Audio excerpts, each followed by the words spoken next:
ಹೇಳಕ್ಕಾಗಲ್ಲ. ಮುಂದೆ ಗೆಲುವು ಆಗ್ಬೋದು, ಸೋಲಿನಿಂದ ಗೆಲುವು ಆಗೇ ಆಗ್ತದೆ. ಪ್ರಯತ್ನ ಮಾಡೋದಿತ್ತು, ಮಾಡಿದ್ದೀವಿ. ನಾವು ಮೊದಲು ಹೇಳಿದಂಗೆ ಇದು ನಮ್ಮ ಕಾರ್ಯಕರ್ತರ ರಕ್ಷಣೆಗೆ ಅಥವಾ ಬೇಸ್ ರೆಡಿ ಮಾಡಲಿಕ್ಕೆ ಚುನಾವಣೆ ಮೊದಲೇ ಕೂಡ ಹೇಳಿದ್ದೀವಿ. ಗೆಲ್ಲಲಿಕ್ಕೆ ಎಲ್ಲ ರೀತಿಯ ಪ್ರಯತ್ನ ಮಾಡಿದ್ವಿ. ಆದರೆ ಬೇರೆ ಬೇರೆ ಕಾರಣಗಳಿಂದ ಸೋತಿದ್ದೀವಿ. ಅದು ಹೆಂಗೆ ಸೋತ್ರೂ ಸೋಲೆ. ಅದೇನು ನಾವು ಹೇಳಲಿಕ್ಕೆ ಸಾಕಷ್ಟು ನಮ್ಮ ಕಡೆ ಇದ್ರೂ ಕೂಡ ಒಂದು ಹೋಟ್ಲಿ ಸೋತರು ಅಷ್ಟೇ, ಹೋಟ್ಲಿ ಸೋತ್ರಟ್ಟು ಸೋತಿದ್ದೀವಿ. ಸೊ ಮಾಡುವಂಥ ಎಲ್ಲ ಎಫರ್ಟ್ಸನ್ನು ಮಾಡಿದ್ದೀವಿ.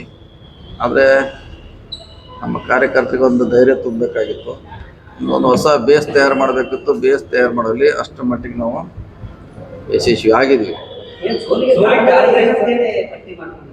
ಸೋಲಿಗೆ ಪ್ರಮುಖವಾಗಿ ಕಾರಣ ಅಂದರೆ ನಮ್ಮ ಭಾಳಷ್ಟು ಓಟು ರಿಜೆಕ್ಟ್ ಆಗಿದಾವೆ. ಅಂದರೆ ಜಾಸ್ತಿ ಓಟ್ ಹಾಕಿದ್ದಾರೆ. ಅವ್ರಿಗೆ 9 ಹಾಕುವಲ್ಲಿ 10 ಹಾಕಿದ್ದಾರೆ, 15 ಹಾಕಿದ್ದಾರೆ. ಕೆಲವು ಕಡೆ 5,000 6,000 ಓಟ್ ರಿಜೆಕ್ಟ್ ಆಗಿದ್ದಾವೆ. 2,000ವರೆಗೆ ಆಗಿದ್ದಾವೆ. ಅದ್ರ section wise SC ST B. So ಅವೆಲ್ಲ ಒಂದು ಕಡೆ ಇದ್ದರು. ಸೊ ಸ್ವಲ್ಪ ಈ ಕೋಆಪರೇಟಿವ್ ಸೆಕ್ಟರ್ ನಮಗೆ ಹೊಸದು.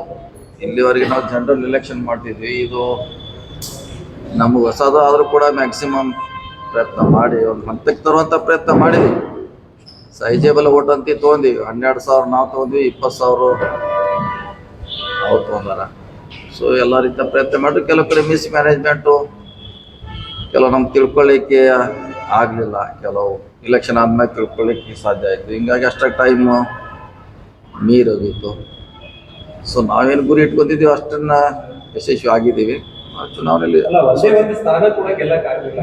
ಅದು ಏನು ಮಾಡ್ಲಿಕ್ಕೆ ಆಗಲ್ಲ. ಅದು ಡಿಫ್ರೆನ್ಸು ನಮ್ಮ ಓಟ್ ಸುಮಾರು ಹೇಳಿದ್ರಲ್ಲ 8,000 6,000. ಕೆಲವು ಕಡೆ ಮತದಾನ ಅಂದರೆ ಬಾದಾಗಿದಾವ ಅಂತ ಏನಂತೀರ ನಾವು ರಿಜೆಕ್ಟ್ ಆಗಿದಾವೆ, ತಿರಸ್ಕೃತ ಆಗಿದಾವೆ. ಸೊ ಅದು ಕೂಡ ಮೇಜರ್ ಹೊಡ್ತಾ ಇತ್ತು. ಸೊ ನಾವು ಅವ್ರ ಸ್ಟ್ರಾಟಜಿ ತಿಳ್ಕೊಳ್ಳಿಕ್ಕೆ ಸ್ವಲ್ಪ ಸಾಧ್ಯ ಆಗಲಿಲ್ಲ.